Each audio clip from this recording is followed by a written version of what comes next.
Une mystique, c'est une personne consciente du travail du Seigneur en elle et qui peut en parler.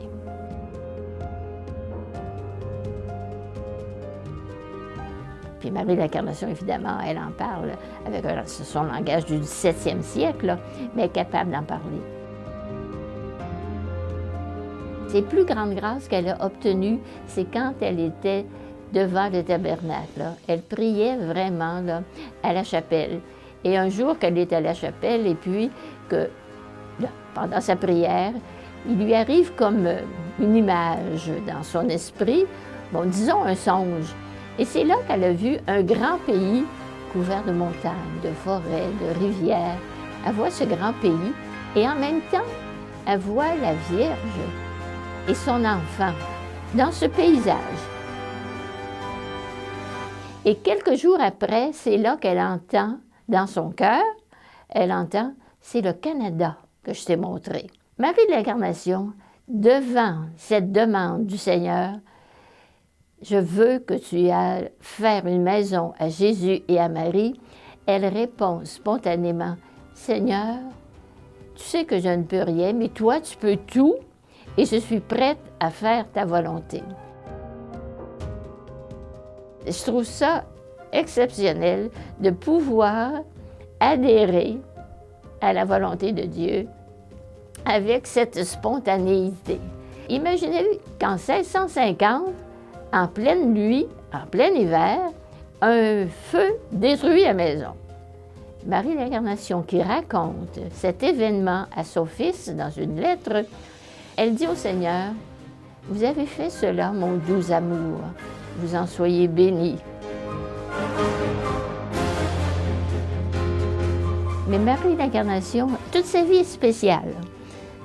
Qu'elle soit devenue une religieuse et puis qu'elle soit devenue une missionnaire, une première missionnaire, qu'on la compte parmi les bâtisseurs en Nouvelle-France, tout est spécial. Alors, sa canonisation a été spéciale. C'est que le pape l'a canonisée, pas pour un miracle. C'est pas parce qu'elle n'en a pas fait des miracles, je dirais. Elle a obtenu de grandes faveurs. Mais il l'a canonisée pour sa vie. Alors, est-ce qu'il faut essayer d'imiter sa vie? Elle a été mariée, elle a eu un fils, elle a été Ursuline, elle a été missionnaire. C'est pas ça qu'on peut imaginer, c'est pas ça qu'on peut suivre dans sa vie. Ce que j'admire chez Marie de l'Incarnation, c'est sa prière d'adoration. Elle saisit la grandeur de Dieu et elle se voit comme un rien face au Seigneur. C'est que Dieu s'est révélé à elle comme un grand amour. C'est qu'un jour, Marie de l'Incarnation, qui prie le Seigneur, puis qui travaillait à Tours, puis qui, en s'en allant, disait l'invocation de tous les jours, « In te domine speravi non confundar in aeternum ». En toi, Seigneur, j'ai espéré, je ne serai pas déçue.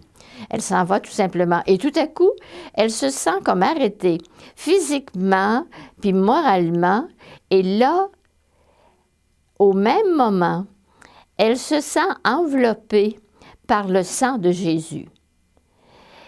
Et elle dit, en ce sang de Jésus, là j'ai compris que ce sang avait été répandu pour mes péchés, pas nécessairement les péchés du monde, mais pour mes péchés.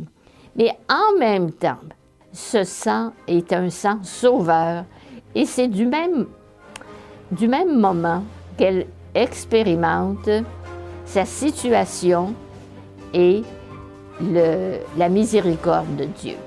Pour elle, le sacrement du pardon, c'est tellement beau ce qu'elle en dit.